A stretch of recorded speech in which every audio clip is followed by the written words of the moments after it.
Shit gonna break. I'm waiting on this motherfucker to come in. Hiding shit.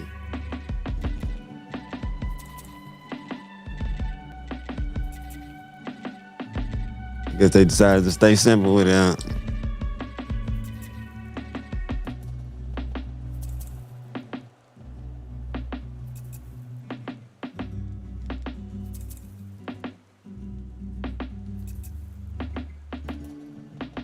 Nah, that beat alright.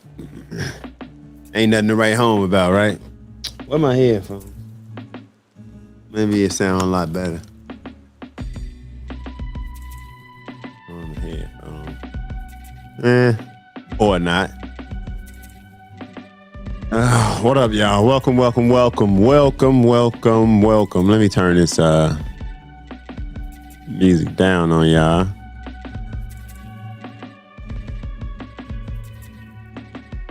Super low, right? But yeah, welcome, ladies and gentlemen. Welcome to an all new episode of the Green Grass Podcast live. That's right, live. Just me, coming to kick it with y'all, man. Y'all know I gotta keep myself busy somehow. You know, cloud up some of these airwaves and shit. Make sure y'all don't get full of the all the goddamn bullshit propaganda and everything going on on the goddamn internet. But for those of you who are tuning in for the very first time, man, I am your host, the one and only American Rob, aka the one that got away. That's right. Yo, bitch still miss me, nigga. But that's neither for here or now. Right now, man, I want to jump into this. This is a fucking YouTube video, man. I swear I done watched this motherfucker at least 3 times.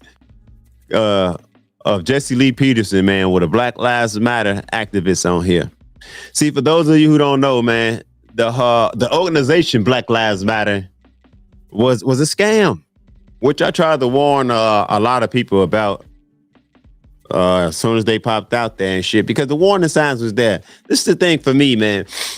I'm a very knowledgeable person. Not because it's like something special about me or because like I'm some boy genius or something. Nah, I'm retarded, and my retarded disability is I'm addicted to consuming information, knowledge, curious. I got a curious drive out of this world, and it forces me to just keep on learning, consuming. Just always on to the next thing. I gotta feed it. You know, that's why I read so many books and shit. You know, I wouldn't lie when I say shit. I read every night, every day. There's not a day that goes by that I don't read a book. You know, but so what I was saying was, you know, when you acquire a lot of information and shit, knowledge, whatever term you want to put to it, you I gotta sneeze. 1 second. Whew. And then it went away.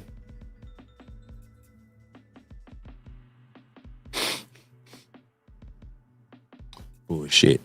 As soon as I jump on the goddamn live too, ain't that a bitch? But yeah, when you consume so much information, man, you just end up with a lot of knowledge about a lot of things and shit. That's why I talk the way I talk and shit. 1 minute, niggas. That's the wife telling me it's dinner time. Yes, ma'am. I figured I'll be up in a minute. All right, let me. Bye. Hey, you.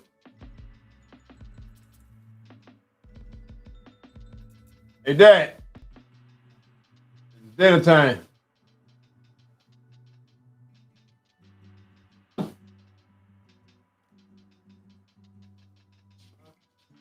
Dinner time.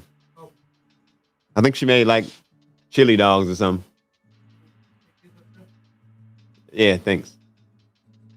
No, just leave it. I just take it when I go. But y'all gotta forgive me. Told y'all, man, this my home studio that I'm building here. out of my motherfucking garage. Have to invest in yourself sometime, man. I'm not one of them motherfuckers who want to go to some producer or some podcast studio or whatever and be paying somebody to teach me how to podcast or paying somebody to produce my podcast. Nah, I'd rather consume that information, learn that shit myself, and then I'll teach other motherfuckers. You know what I'm saying? And I'll just tuck that other skill into my belt. Man, I have a massive array of skills that people wouldn't even believe if I told them and shit. I'm certified in so much shit, man. I have certification in so much shit. On the real. EMS, first responder, goddamn it, welding, psychology, cosmetology. What else? Well, I can't think about that shit now, but a lot of fucking odd skills that motherfuckers would never even imagine.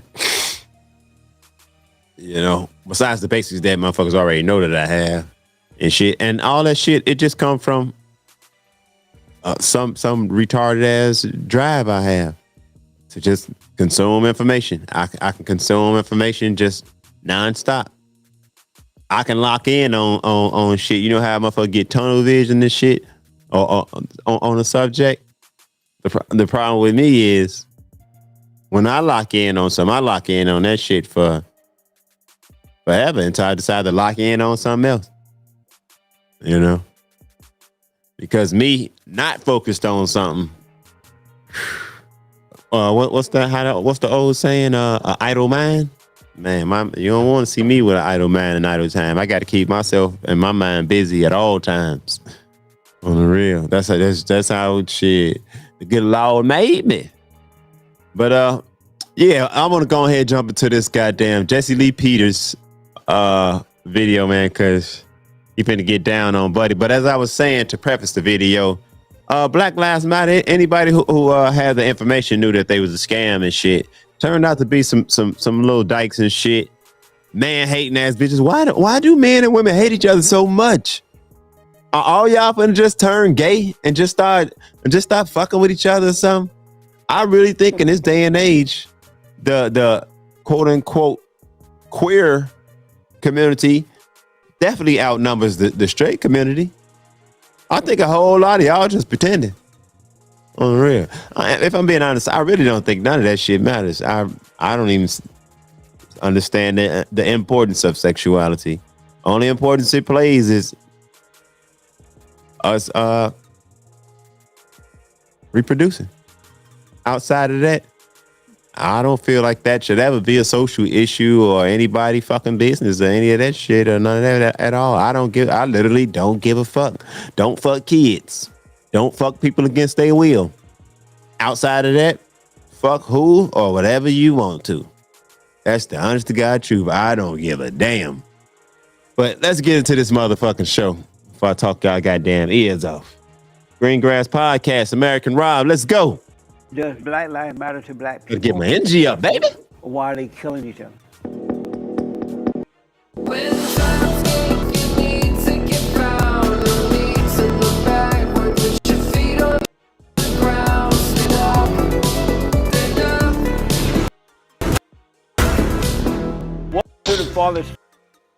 I am back on the set of the False Day. Amazing. Don't forget that we are on Patreon. Click the little Patreon link in the description to support our work. I have with me David Turner. He is an activist scholar from Inglewood, California, at a 5th year doctoral candidate at UC Berkeley.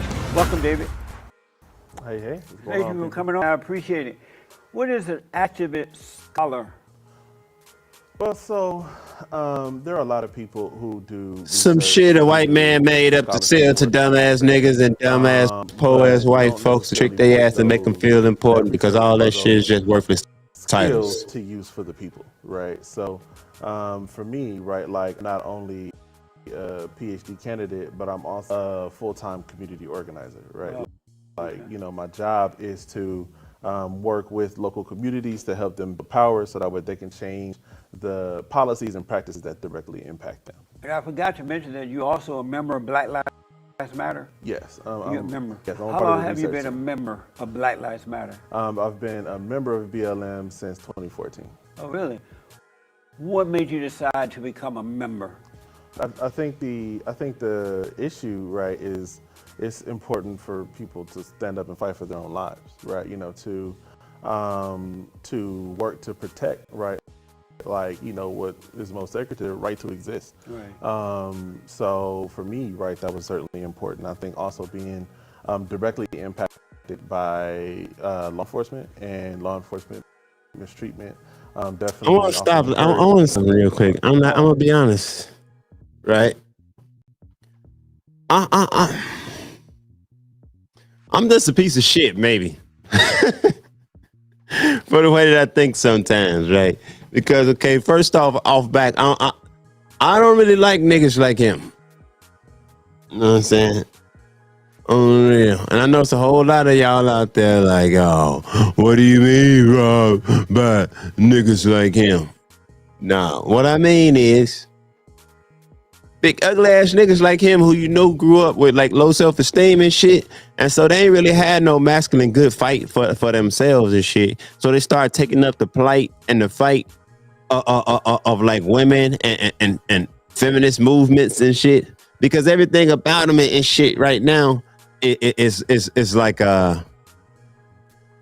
everything seems to be like feminine. His demeanors and shit, I don't know. They just don't match for me. The optics ain't right. I just had to switch us on over and shit. Just to, you know, so it won't be fucking with my head. Because I had reversed a lot of shit in the studio and shit. And so when I point, I want to make sure I'm pointing to the right thing. But yeah, to the right thing. Yeah. Come on, bro. Stop it. But I want y'all to pay attention to what I'm talking about. Like he's not sitting up there like as a man. Especially if you know what show you going on with this old conservative black radio host who's a master troll. You know he here to push your button. So why are you here with this facade? Why not be your most comfortable self? Relax in that motherfucker, my nigga. But let's get to it. Y'all to see what I'm talking about. He ain't confident. And he's portraying confidence. 5-year doctoral There's a candidate at UC Berkeley. What is a doctoral candidate? What does that mean? So on the process to get a PhD, there are different steps in the way. The first step is you have to do your coursework, right? So you take classes. I gotta figure out where the fuck is this lag and shit coming from. Then you complete your coursework. After that, you have to do something called qualify, which means that you have to demonstrate a certain level of knowledge about your field. After you get past that stage, then you have to propose a new idea, a dissertation topic. And then once your committee approves you to do that dissertation topic, that means that you are something called ABD, all but dissertation, or you're officially a PhD candidate at that time. So yeah, that's the stage I'm in, and I'm currently writing my dissertation now. What made you decide to I go know to he got to know that old man don't give a fuck about none of that shit. I think for me, you know, it was kind of instilled. My mother, she is a graduate of Tennessee State University. My father didn't have a high school diploma at all. But I think for them, right, like education was important. I think the broader challenge, and one of the broader challenges here in a lot of our schools, is even when young people want to go to college and pursue college, they oftentimes don't have the opportunities to do so. To give you an example of what that looks like, I graduated from Morningside High School in Inglewood, California. Oh yeah. Right, you know, we didn't have the same level of classes, our advanced placement classes, as a school on the West Side or as a Beverly Hills. You know, you can take AP classes in force at Morningside compared to taking classes in up to 15 subjects at a school like Quartz Hill in Lancaster. You know, so while like I think I definitely had the opportunity to go to college, and I'm proud of that.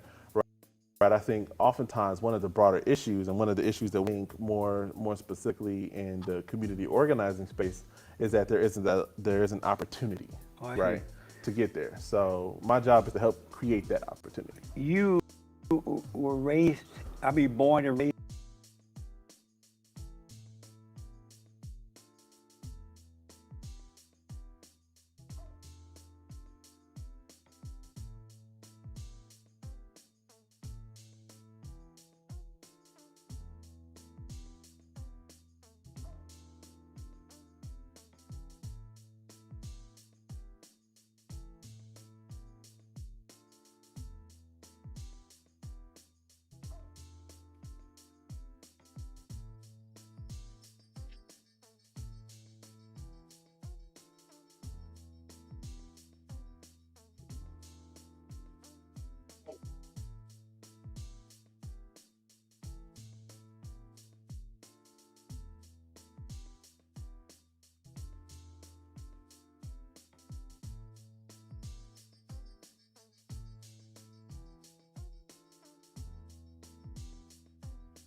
I'm having a lot The of popular narrative that like issues in urban black with fucking communities where there is gangs lagging that, and you know, everything, that is man. all the way bad, and that's necessarily the case. You know, you mentioned that white schools are better, more qualified, or better equipped than the black schools. Why don't the black teachers and black principals and school board, why don't they care enough about this to make sure that their schools are brought up in the same manner that the white schools are? Well, they care enough about the blacks to do that. Well, I think this is the issue, right? Because at my school, I had some phenomenal educators. I'm still seeing a whole lot of lagging. Phenomenal administrators who supported us. I mean, some of them were really good. So I think with that, the real issue isn't necessarily right. Like, why don't they care enough? Because I think they do. I think because I'm having a lot of technical issues that I got. For example, schools are funded by property taxes. Right. And I got to deal with it. Jesus Christ. Area is a renter and they're not paying property. Then how are the schools going to get that additional funding to hire those teachers who are more qualified to then teach those AP courses? At my school in the 10th grade, we had a geometry teacher. We didn't have a solid geometry teacher. So